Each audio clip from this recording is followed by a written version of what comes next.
What's up, everybody? It's Real Sports Updates here, back again with another video.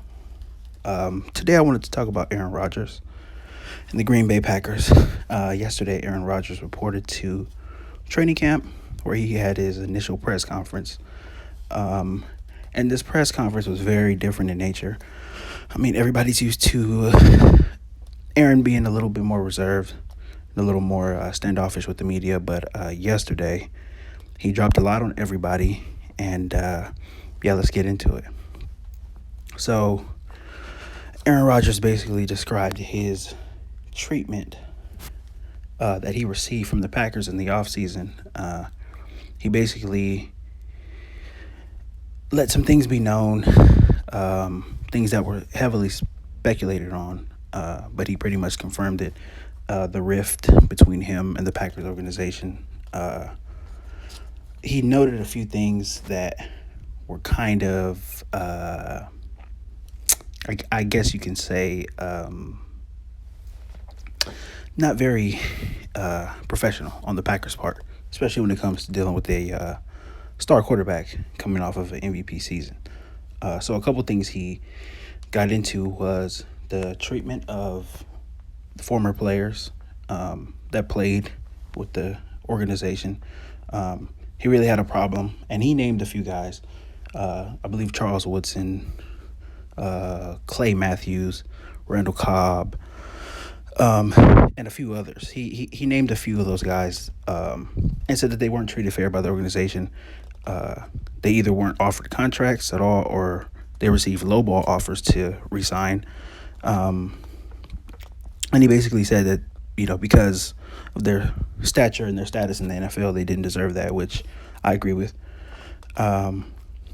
He also lamented his lack of input in free agency and his lack of input in the draft as well. And I think that's the biggest thing that he mentioned, because that, just like he said, it directly affects his job.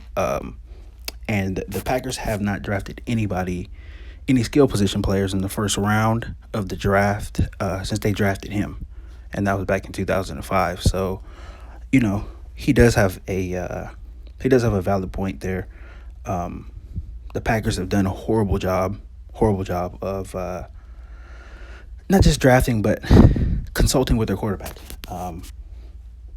All these other teams, the teams who are winning Super Bowls, the teams who are successful year in and year out with star quarterbacks, they make sure the quarterback has what he needs, especially offensively, to succeed. And I don't think it's been very smart on the Packers' part to not get with him and not confer with your star quarterback. You want to make sure the star quarterback has what he needs so that he's able to do his job, and at least listen to his input.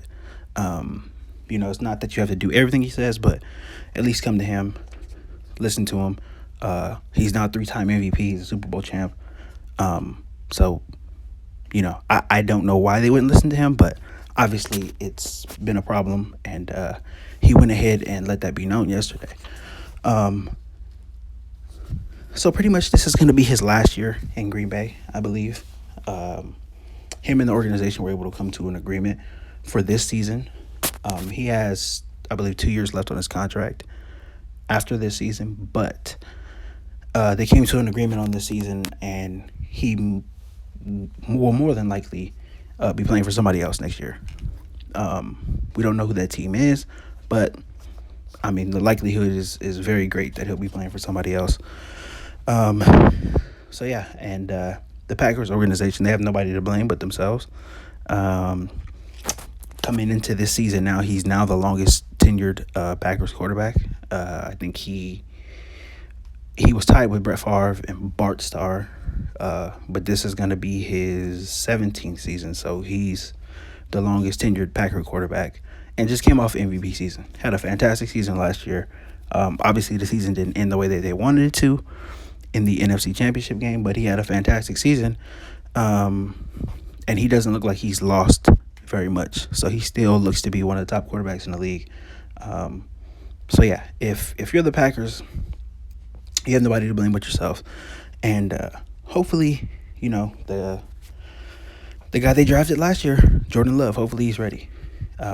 Because if he's not ready to play and they go on with him and he proves to everybody that he can't play, it's going to be very, very ugly. Very, very, very ugly. I know Aaron was mad.